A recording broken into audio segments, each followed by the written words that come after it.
Hi, everyone. This is Laura Columbus for Soul Work Wednesdays. Welcome back to this space. Um, these 2 week pauses always uh, feel long. I hope everyone is settling into September. Um, ah, so I had this revelation. I don't know, probably sometime in the last couple of weeks that I've been literally living in survival mode, and it's such an interesting place to live, and honestly didn't realize I was there. And so I wanted to share with you a little bit because some of the things that were turning up for me that I was seeing was like this this realization that I was always trying to figure out what the next thing was. And it was very hard to stay present in the moment because I was always sort of looking out. And then I always felt like I was in some sort of rush. Um, and it was very hard to stay, intact and connected to myself. And what I realized is that, when we're in survival mode, we're in this place of like, we have got when, and I mean literal survival mode, right? When we are operating from, I need to figure out what to do next in order for me to survive this reality that I'm experiencing in this moment. And so what happens is that reptilian brain takes over, right? And that fight, flight, freeze, fawn space is in override. Cortisol rushes through our body, adrenaline, and we're sort of moving at this really fast pace. Like, how am I going to function and survive in this world? It's useful to be there at times because it is sometimes required.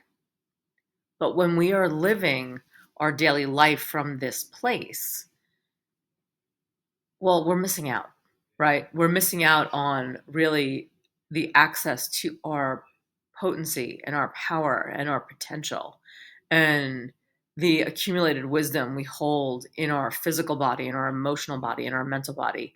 And so we are missing out on all of this infrastructure and all of this connection to this deep well and this deep resource we hold. And so survival mode forces us out of all that stuff. Not that we're not using it, but it's just not, we're not using it in the same way. We're not sort of luxuriating in it and, basking in it and taking it in and processing it and using the process to get to the next place. But we are literally reacting. And so the difference between responding and reacting is real, right? The response is, oh, let me take in all the information. Let me see my experience in this full big picture. And it's not like I have to do the next thing right now. It's like, okay, what is really going to be like, what is like, if you look from, this sort of eagle eye vantage point, what is the next best thing in this big picture versus what is the next best thing in this fragile moment where I need to make sure that I like survive the next breath. And it's not the same. And yes, the there is some similarity in the fact that it's like, yeah, what is the next best step? Absolutely. But what is the next best step in survival versus what is the next best step in big picture is not necessarily going to be the same thing. And so when we start to see this and we start to notice it, then maybe we can shift how we move forward in a different way. And this month's theme is, mobilization. Um, and that's about movement. And this is a perfect time for this, theme because the reality is there is more movement this time of year. We're in Vata season. There's more air and space. There is more movement. There is more sort of like energetic, like lightness, so to speak. And so because things are moving more quickly, energetically, physically, emotionally, potentially moving all maybe a little too quickly, right? For some of us, um, it beckons us into the space of, okay, how am I going to mobilize from deep resource? How am I going to mobilize from deep connection to, my power, to my presence?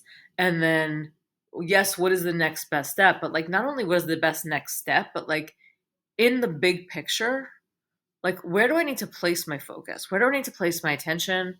Where do I need to place my heart that is going to literally like grow fruit later on? So it's almost like about what are we going to plant? How are we going to plant the seeds of our next endeavor? How are we going to really cultivate, you know, our vision? And so when you can sit in this idea of cultivating your vision, what does that look like in this moment? And it might not be the same as it was a couple of months ago. I don't Here things are definitely energetically feel a little bit different. Um, Things seem a little bit more settled just because there's a little more of a routine happening, there's a little more of a rhythm. And so, and it's not so hot. And so when like the pressure of that heat comes off, although everyone is congested and everyone is having some sort of like um, physical manifestation of us shifting from that like intense heat to this, more spacious, like, um, I don't want to say windy, but we have had some really interesting storms. But more, again, that uptick of air and space, the air is cooler, it's lighter, it feels less oppressive. And so, how is that the heat felt like it was like pressuring down, and now all of a sudden the pressure of the heat has lifted, and now there's like, oh, I can move a little bit more freely. I feel myself a little bit more. And so when we can feel ourselves a little bit more and we have more access to ourselves, it's going to shift our trajectory and how we move forward. So come take a comfortable seat. Hopefully you're already somewhat comfortable, but find a spot that feels good to you. And if it doesn't feel good to sit, you can lie down. Look, my eyes already want to close. And so we beckon ourselves inward. We turn into this deep presence and this connection we hold. Or maybe we don't feel like we hold. So we have to turn in to grant ourselves access.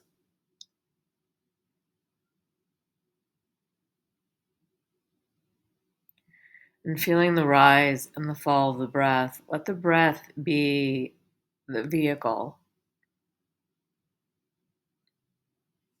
so that we can move through the gateway from our day to day reality, and we shift the lens inward so that we can support this deep inner well, this inner conversation.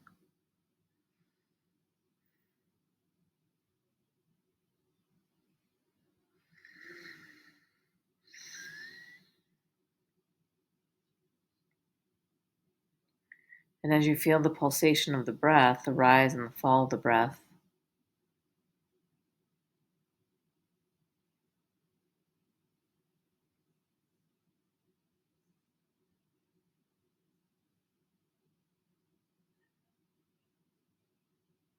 and you start to notice how things start to quiet down, or maybe they get louder.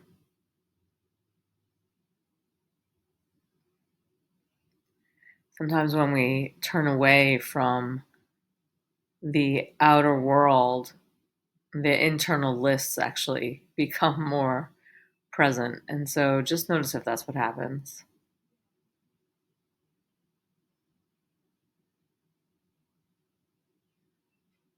And as you feel the pulsation and the rise and fall of the breath,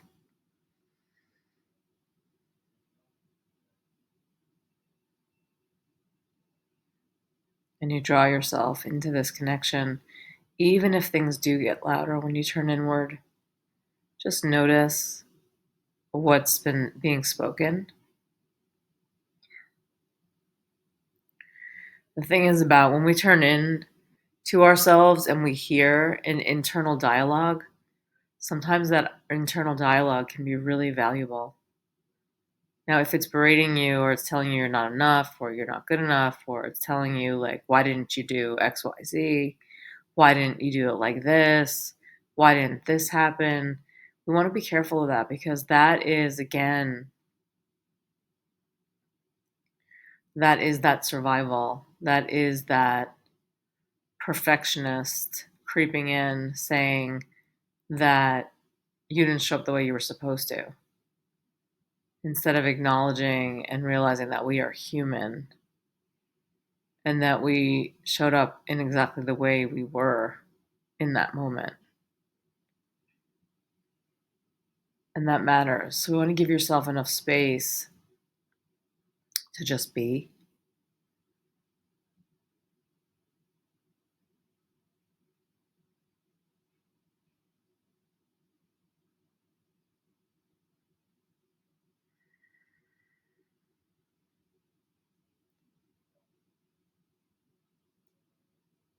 And if it's quiet enough here to simply sit, just stay connected to your breath.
Can you sit in your own presence without making it wrong, without trying to make it something else?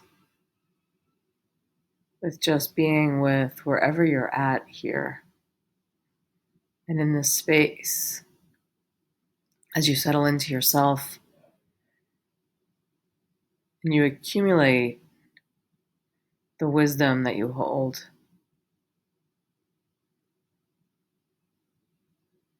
Can we use it to inform how we are going to mobilize, how we are going to step in, how we are going to move forward?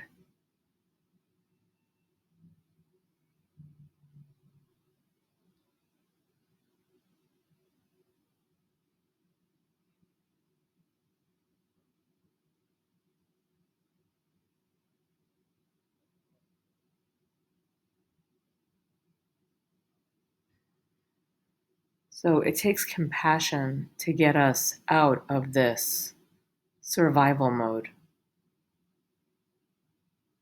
And if we are living in survival, in that like moment to moment quick movements from one thing to the next, because we are trying to literally survive our life versus thriving and really living from presence, we want to start to notice.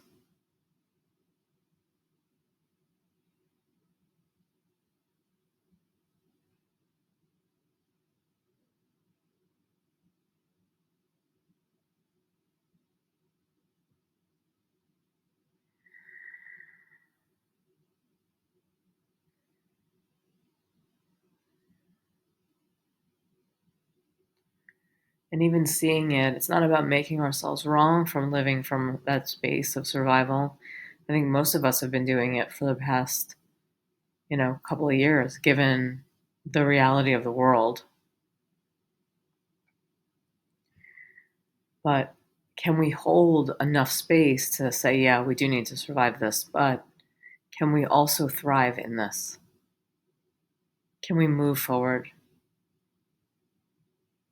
Can we step into this vision we hold for ourselves?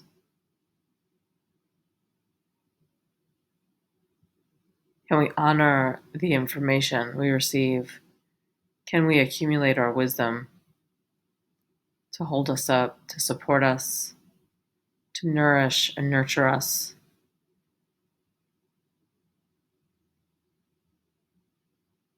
And then from this deep sense of knowing, from this deep sense of integration and connection, that's where we choose from. If we're reacting and living from that place of fear, there's very little choice there.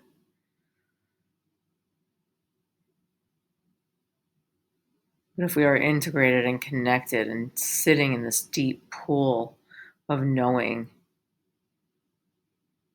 then we can see what's possible. We can hold space for ourselves in a different way.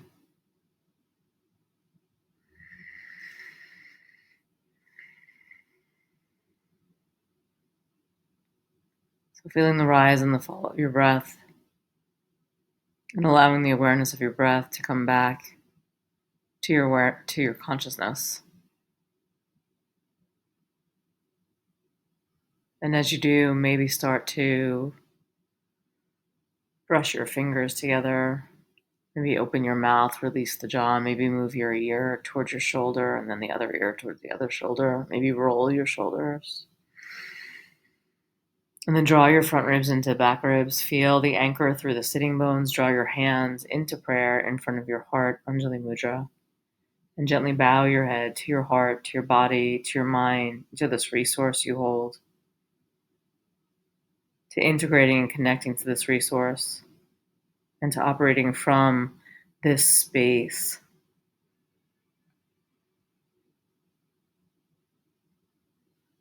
Namaste. I hope you all have a beautiful week or 2 weeks, and I will see you soon. Bye.